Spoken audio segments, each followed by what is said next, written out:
Il faut que Trump nous envoie $1 milliard. Rojdi ou Thaïs, tu as un pouvoir de vue qui peut aller de 70 000 à 100 ou 150 000 vues. Zemmour sera un agent du Mossad.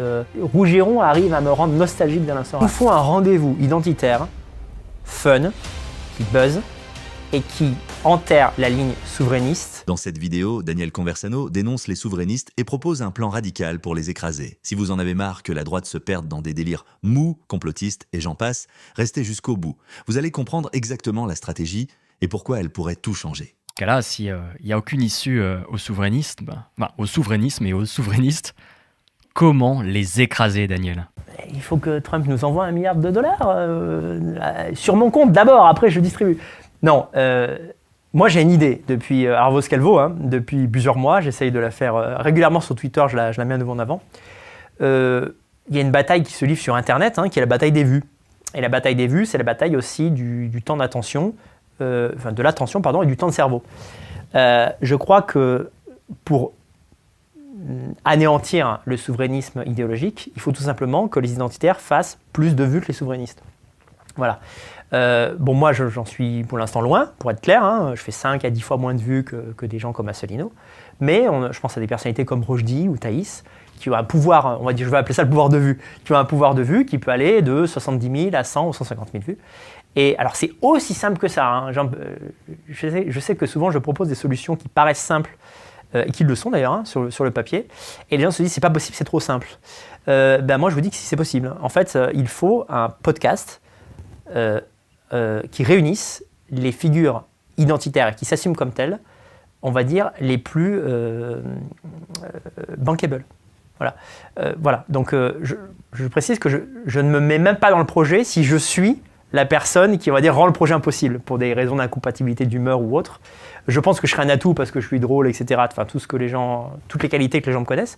Mais oui, je pense qu'il faut un rendez-vous régulier, un petit peu sur le modèle de ce qui avait marché à une époque, le rendez-vous dissident, avec Papacito et voilà. Alors pourquoi ça marchait ? Parce qu'il y avait un esprit jeune, c'était fun, il y avait du rythme.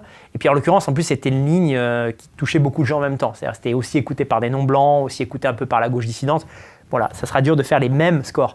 Mais moi, je suis absolument persuadé qu'un podcast qui réunirait Julien Rojdi, Nicolas Faure, Thaïs, Alice... je vais dire Alice... Voilà, Alice Cordier. Je vais dire Alice Marché. Non, pas du tout. Je retire. Voilà, tiens, on peut dire Baptiste Marché. Beaucoup, pas Baptiste et Alice, pour des raisons. Bon, là, on est dans le lore de la droite, alors mettons ça de côté. Mais disons, Baptiste Marché, voilà, Julien Rojdi, Thaïs, déjà rien que ces trois-là. Je suis désolé, mais il y a une émission comme ça, moi, je clique. Je cherche même pas à comprendre. Et des centaines de milliers de nations feraient la même chose.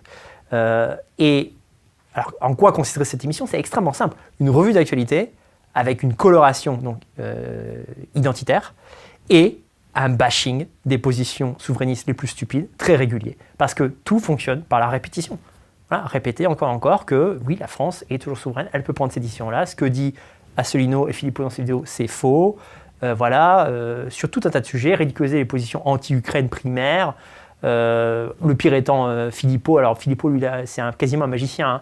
Il arrive à lier Zelensky avec le Covid, à deux doigts de nous dire en fait que Zelensky a introduit le Covid en Europe pour créer, on ne sait pas trop quoi d'ailleurs. non, mais vraiment, on en est là. On est à ce niveau de stupidité. C'est très facile à débunker. On est quasiment sur du Jacques Grimaud. Et le problème, c'est que ça n'est pas fait pour une raison que je ne comprends pas bien. J'ai l'impression que certaines figures identitaires se croient au-dessus de tout ça, en disant en gros, non, mais c'est tellement ridicule, j'ai pas besoin d'en parler. Ben non, ça fonctionne. Je veux dire, ça fait... Asselineau qui nous explique que en gros, Zemmour sera un agent du Mossad ou la Likoud, je sais pas quoi, en sortant des arguments, j'allais dire une grossièreté. Ça fait 150 000 vues. Et des gens qui y croient à fond, à 100%.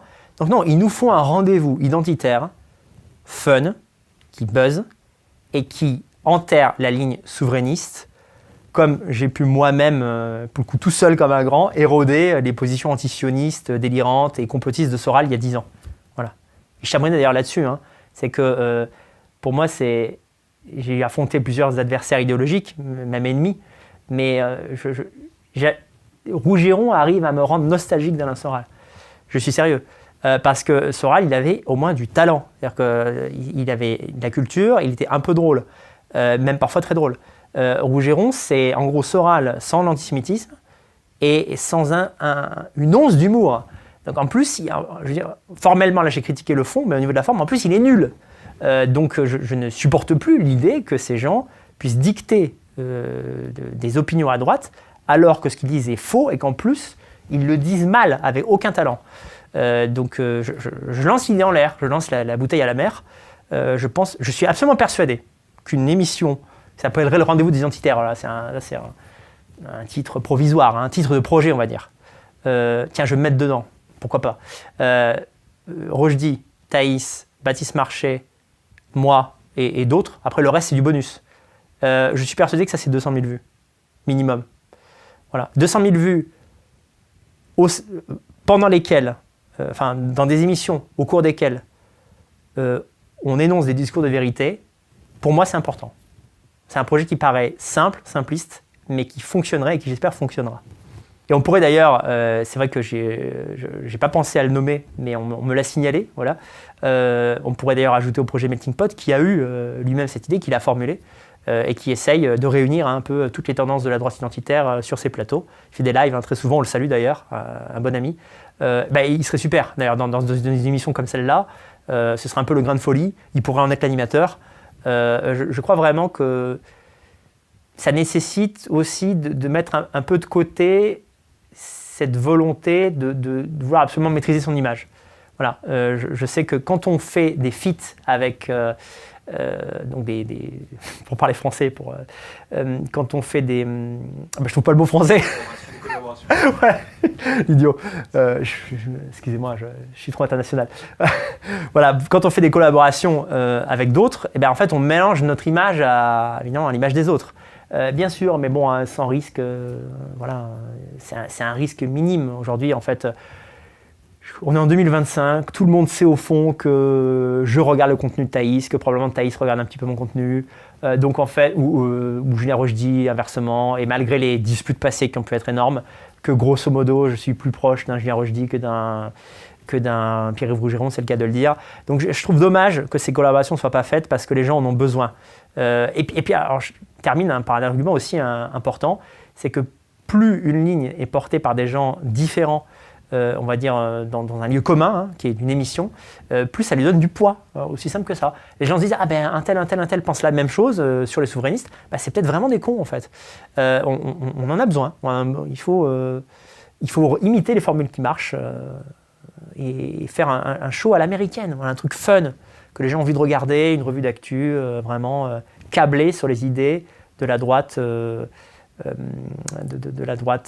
rationnelle et identitaire.